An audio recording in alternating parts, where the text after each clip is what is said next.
Smart FM. Smart Career.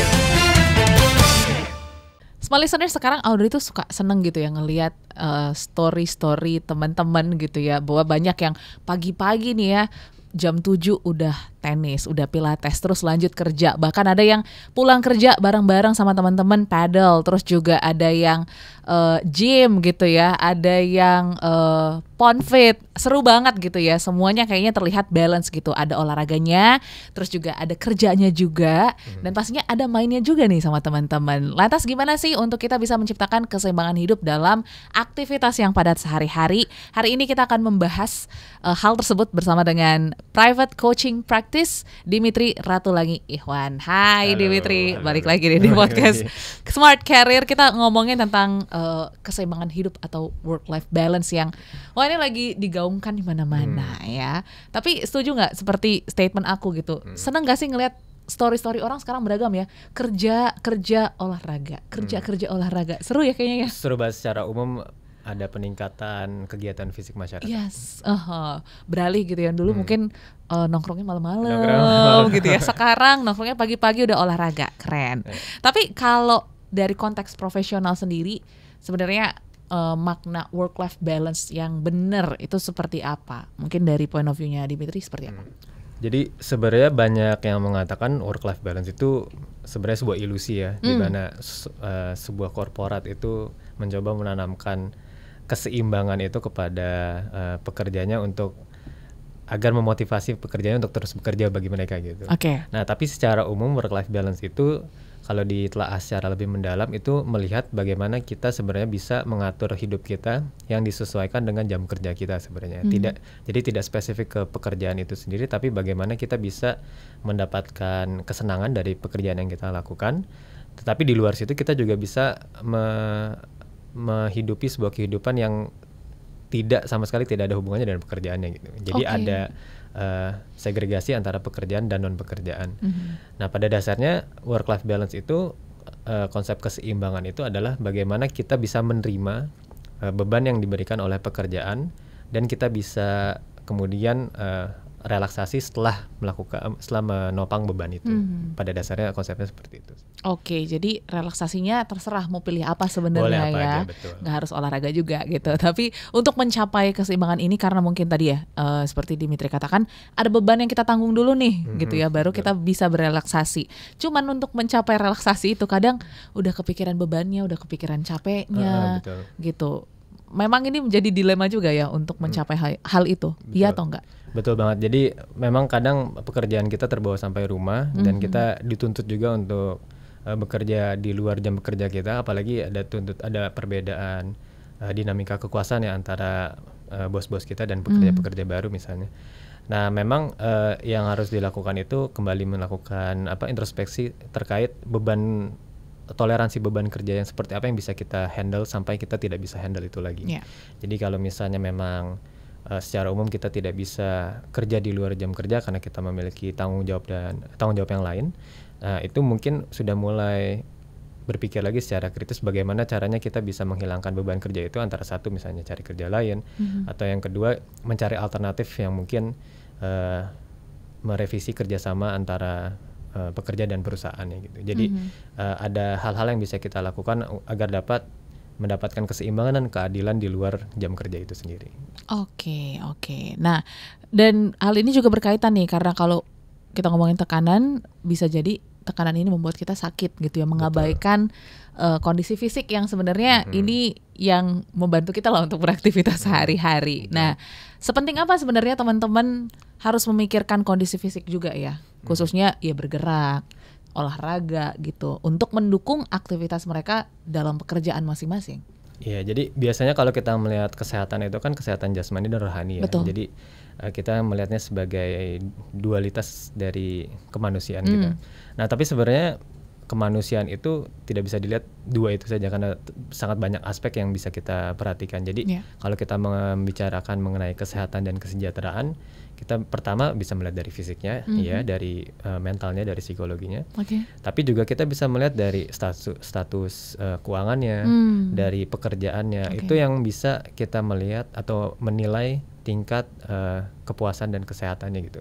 Jadi contohnya misalnya di financial wellness gitu, kita bisa melihat apakah dengan pekerjaan ini dia mendapatkan support keuangan yang bisa menopang hidupnya dan juga dapat menopang kehidupan setelah pekerjaan dia gitu.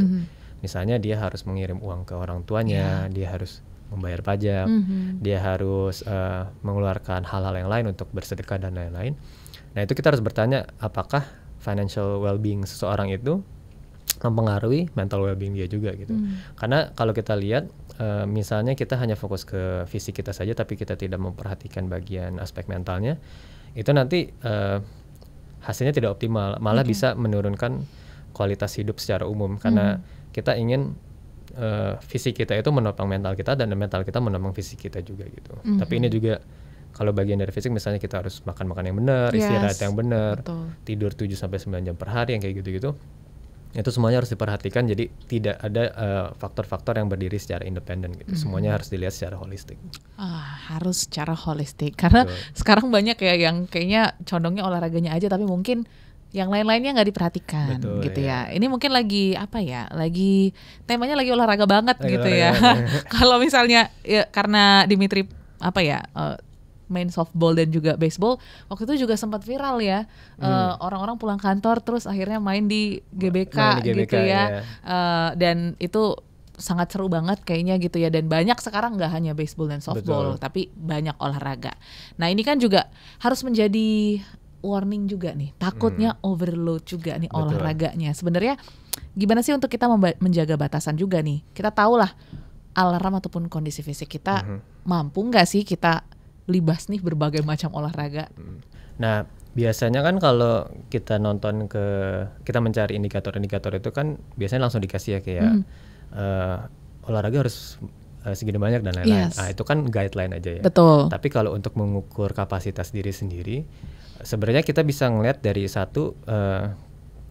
dari metrik fisiologis kita. Jadi kayak misalnya kita bisa ngitung detak jantung kita, kita rasanya capai atau enggak secara umum. Terus kemudian kalau misalnya kita suka lari ya gitu, misalnya lari baru 5 menit, kalau kita udah ngos-ngosan banget, berarti ada yang salah tuh. Soalnya 5 menit mestinya belum bisa sampai itu, karena kita kapasitas manusia tuh sebenarnya sangat hebat.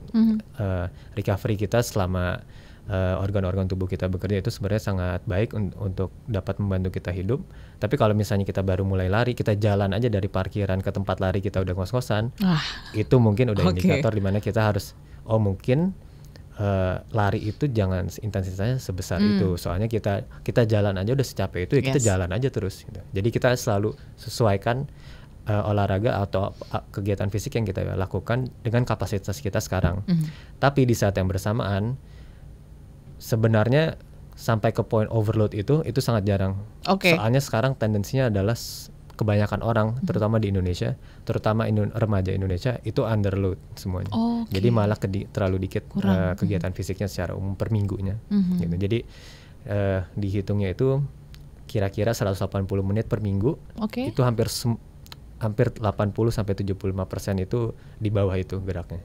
Dan itu nggak eksklusif di Indonesia aja, itu hampir di seluruh dunia gitu. Makanya sudah meningkat kayak obesitas di seluruh dunia meningkat, diabetes, hipertensi dan lain-lain. Jadi penyakit-penyakit tidak menyebar itu sudah meningkat secara global.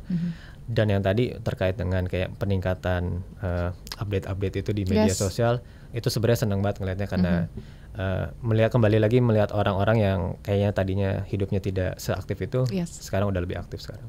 Dan sekarang banyak banget pilihan olahraga gitu ya. Bahkan kita juga kayak bingung, mau ikutin yang mana ya? Ikut hari ini pilates, besok pedal, besoknya lagi softball, bolehkah gitu? Atau kita harus concern juga nih untuk memilih satu olahraga yang pas juga untuk kita, untuk menunjang produktivitas kita dalam bekerja. Gimana menurut Dimitri? Nah kalau sama lagi berarti kita bisa menggunakan framework tadi holisticness itu. Jadi kalau kita olahraga, kita sebenarnya nggak olahraga aja. Kalau kita olahraga sendiri nge-gym, ya kita sendiri aja. Kita nggak bersosialisasi dan lain-lain. Tapi kalau misalnya kita olahraga bergu, kayak misalnya tadi main paddle, main tenis, kita berinteraksi dengan secara sosial, itu adalah aspek yang lain yang biasanya suka dikesampingkan. Padahal salah satu penelitian terkait kebahagiaan terpanjang di dunia yang mereka mengikuti orang dari mereka kecil sampai tua, salah satu faktor yang menyebabkan kesenangan paling tinggi itu yang secara umum meningkatkan taraf kehidupan itu adalah lingkaran teman yang dia miliki selama sepanjang hidupnya gitu. Jadi olahraga itu kalau secara isolasi bagus, tapi hanya untuk fisik dan secara fisiologis saja dan secara untuk psikologis. Yes. Tapi secara kehidupan secara umum kayak aspek sosialnya, kita bisa bertemu dengan lingkungan alam misalnya, berinteraksi dengan lingkungan, berinteraksi dengan teman. Kita bisa melihat misalnya rekan kerja kita yang kalau di kantor agak kaku gitu ya, tiba-tiba teriak-teriak di lapangan, kayak gitu-gitu. Jadi menunjukkan identitas yang baru. Hal-hal semacam itu yang kayak interaksi yang membuat kita lebih lively lah secara umum, dan itu yang kita cari sebenarnya dari olahraga itu. Jadi bagus ya kalau misalnya kantor-kantor nih punya komunitas olahraganya sendiri. Betul. Gitu ya. Olahraga after office kayaknya seru banget nih. Jadi ide bonding juga. Betul. Ya. Tapi jangan sampai olahraganya nggak jalan tapi ketawa-ketawanya aja. Pasti ada capeknya sih. Biasanya makanya kalau kayak gitu kan pasti ada fasilitatornya. Yes. Pasti aja fasilitatornya itu pas lagi istirahat ketawa-tawanya jalan, pas lagi olahraganya jalan juga. Banget ya gitu. Jadi ya seperti tema kita harus balance semuanya gitu ya. Jadi udah bisa ditentuin gitu ya, after office ataupun before office kira-kira mau olahraga apa gitu ya. Ambil aja waktu sejenak supaya kita juga bisa tetap bugar ya dalam melakukan aktivitas. Karena betul seperti kata Dimitri, sekarang banyak banget penyakit silent killer yang kita nggak tahu kapan datang gitu ya. So jaga kesehatan dan semangat untuk tetap produktif ya small listeners dimanapun Anda berada. So thank you Dimitri insight-nya pada hari ini. Semoga kita sehat-sehat selalu dan juga bisa tungguin podcast Smart Career di minggu depan dengan topik yang berbeda. Sampai jumpa. Smart FM, Smart Career, make your future better.